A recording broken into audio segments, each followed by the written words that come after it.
72 நாள் கழிச்சு இந்த மாதிரியான ஒரு பொதுக்கூட்டத்துக்கு தலைவர் அவர்கள் வந்திருக்கிறாரு.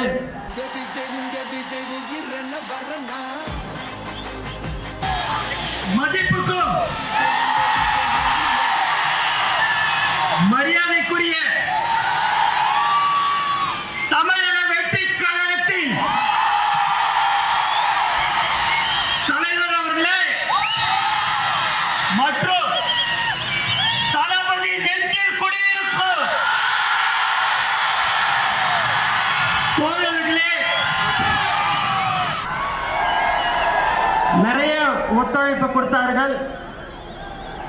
மேலும் தலைவர் தளபதியை பார்க்கறதுக்கோசம் நீங்க ரொம்ப நாளை காத்து கொண்டிருக்கிறீங்க.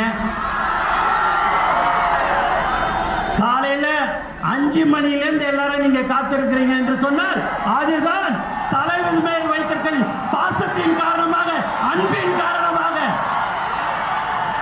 72 நாள் கழிச்சு இந்த மாதிரியான ஒரு பொதுக்கூட்டத்துக்கு தலைவர் அவர்கள் வந்திருக்கிறாரு. தமிழ்நாட்டில் பார்த்தீங்கன்னா நம்மளை எங்கேயுமே விடக்கூடாதுன்றதுல தெளிவா இருக்கிறாங்க. எதை பண்ணாலும் சரிங்க, தலைவர் சொன்ன போல காத்த மறைக்க முடியுமா? என்ன எதுவுமே செய்ய முடியாது. தலைவரை யாராலையும் ஒன்றும் செய்ய முடியாது.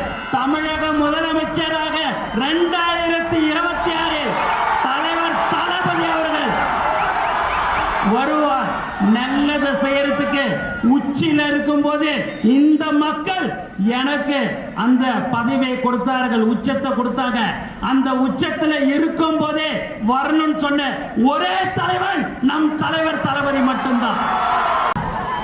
இங்க இருக்கிற மக்கள் பயங்கரமான நீங்க ஒரு பாசத்தை தளபதி கிட்ட வச்சிருக்கிறீங்க.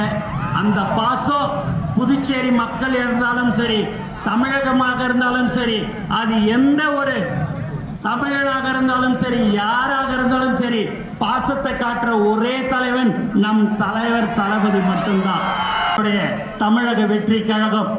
ஆகவே நீங்கள் எப்போதும் நம்மளுடைய தோழர்கள் இன்னும் 3-4 மாதம் கடுமையாக நீங்கள் உழைக்க வேண்டும். அது உழைத்தால் கண்டிப்பாக நம்மளுடைய ஆட்சி கண்டிப்பாக புதுச்சேரி மாநிலத்திலும் இருக்கும் என்று கூறிக்கொண்டு எனக்கு வாய்ப்பு கொடுத்த தலைவர் தளபதி அவர்களுக்கும் மற்றும் அனைத்து நல்ல உள்ளவர்களுக்கும் நன்றி கூறி விடைபெறுகிறேன். நன்றி, வணக்கம்.